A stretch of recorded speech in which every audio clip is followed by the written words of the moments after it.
So you might have noticed that your ex seemed sad at the time of the breakup, even though they were the ones that chose the breakup. That's really weird, isn't it? Like, if they have the power to choose to stay together, why would they be sad about this thing that they're effectively choosing to go off and be alone and lose you? Right? It doesn't make any sense. It's mixed signals, is it not? I'm Benny Lichtenwallner. I help people get their exes back. And have you ever done something where you felt like you butt up against your limited abilities?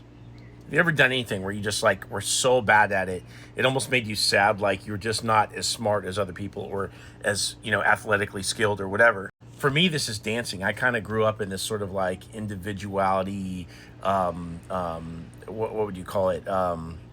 Like growing up, it wasn't encouraged to be like individualistic, so to speak. And so I have a really hard time like moving my body and expressing myself. Even in my voice, you can kind of hear this sort of like kind of drone, like undertone. And I've had to work to be expressive, but I really can't dance. And anytime that I try to dance, I feel like I butt up against, my limited abilities. Like whatever my wiring is, I'm coming face to face with why I'm not as good as other people. And for the dismissive avoidant who is emotionally neglected, they're not forming the same neural pathways as other people. This concept of practice makes perfect.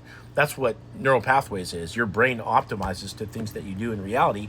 And for the person that's getting emotionally neglected, they don't have the same emotional capacity or capacity for communication as the average person. And so in the relationship itself, they actually end up feeling pretty bad about not making the mark.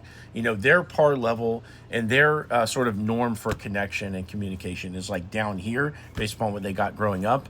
And for you, somebody that potentially had emotionally available parents, your par level is up here. Like, what's your status quo expectation of, contact in the relationship? So when you're constantly needing more communication from them, more, quality time, all the stuff that you would expect to have in a relationship, they feel like they can never be good enough for you because they don't have what it takes, at least not right now.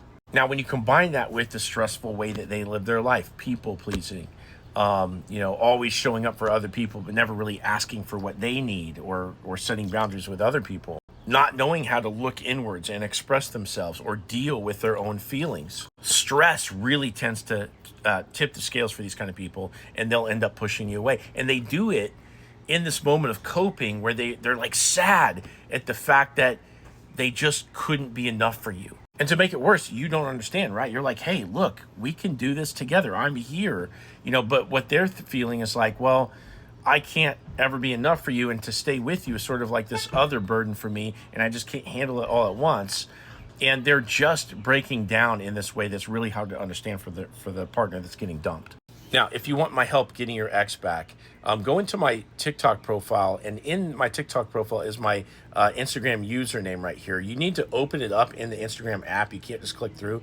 But in my Instagram is my Stand Store link, and if you click that, you can set up a call with me or join my community where you can get support from other people in your same shoes and get on our group calls that we do every single week. And you can get a step-by-step plan for getting your ex back.